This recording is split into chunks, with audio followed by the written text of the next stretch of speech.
इस वक्त की बड़ी खबर, राणा दंपत्ति की मुश्किल बढ़ाने वाली जमानत की शर्त तोड़ने के मामले में नवनीत राणा को मुंबई की सेशंस कोर्ट ने नोटिस जारी कर दिया है। सेशंस कोर्ट ने राणा दंपत्ति से पूछा है कि क्यों ना उनकी जमानत रद्द कर दी जाए। मुंबई के सेशंस कोर्ट की तरफ से राणा दंपत्ति की तरफ से ये सवाल पूछा गया है। देखिए, जो बेल मतलब जो जमानत राणा दंपत्ति को मिली थी उसमें अदालत की तरफ से ये शर्त रखी गई थी कि साहब आप इस केस से जुड़ी कोई भी बात मीडिया से नहीं करेंगे। और अब इसी को लेकर ये कहा जा रहा है कि राणा दंपत्ति ने इस केस को लेकर मीडिया से चर्चा की है, बात की है और इसी वजह से मुंबई की सेशंस कोर्ट की तरफ से राणा दंपत्ति को नोटिस जारी किया गया है। पूछा गया है कि उन्हें उनकी जमानत रद्द कर दी जाए। सीधे आपको लेकर चलते हैं, हमारे साथ हमारे सहयोगी जितेंद्र दीक्षित इस वक्त मौजूद हैं और जानते हैं जितेंद्र से कि क्या राणा दंपत्ति की मुश्किलें यहां से बढ़ती हुई नजर आ रही है। जितेंद्र दीक्षित,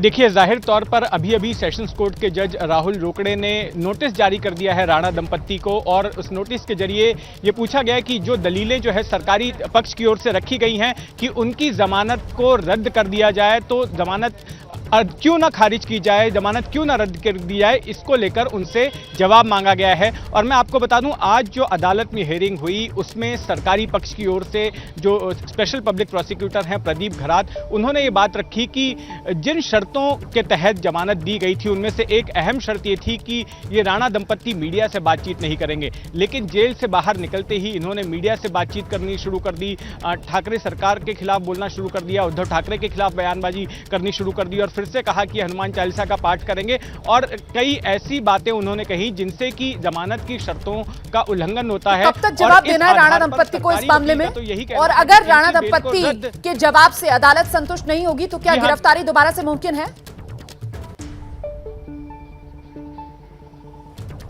देखिए, पहली बात तो ये कि अब तक जो है ना तारीख नहीं दी गई है कि ये नोटिस कब तक रिटर्नेबल है। ये शाम तक पता चलेगा कि इतनी तारीख तक जो है इनको जवाब देना है। अभी अदालत ने तारीख का ऐलान नहीं किया है, सिर्फ ये कहा है कि इनको नोटिस जारी की जाती है। और दूसरी बात कि अगर अदालत में अगली हियरिंग होते वक्त ये साबित नहीं कर पाते हैं, तर्क नहीं दे पाते हैं कि उन्होंने क्यों मीडिया के सामने बयानबाजी की, तो ऐसी स्थिति में कोर्ट जो है उनकी जमानत रद्द करने का भी फैसला ले सकता है। बड़ी जानकारी आप दे रहे हैं। और कुल मिलाकर जो महाराष्ट्र सरकार है, एक तरीके से जो उसके वकील हैं उनकी तरफ से भी ये कहा जा रहा है कि साहब जो बेल ऑर्डर था, दरअसल उसी बेल ऑर्डर में ये कैंसिलेशन की बात भी एक तरीके से कर दी गई थी, शर्त लगाते हुए कि साहब अगर आप इस केस से जुड़ी कोई भी बात मीडिया से करते हैं तो फिर जमानत रद्द मानी जाएगी।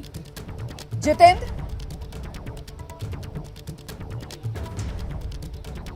जी हाँ, बिल्कुल। जब पिछले हफ्ते इनको जमानत दी गई थी तो उनमें जो तमाम शर्तें थी उनमें से एक अहम शर्त ये थी कि आप जो है मीडिया से बातचीत नहीं करेंगे, आप मीडिया के सामने कोई बयानबाजी नहीं करेंगे। लेकिन हमने देखा कि जैसे ही आपको रोक रही हूँ जितेंद्र दीक्षित। एबीपी न्यूज आपको रखे आगे।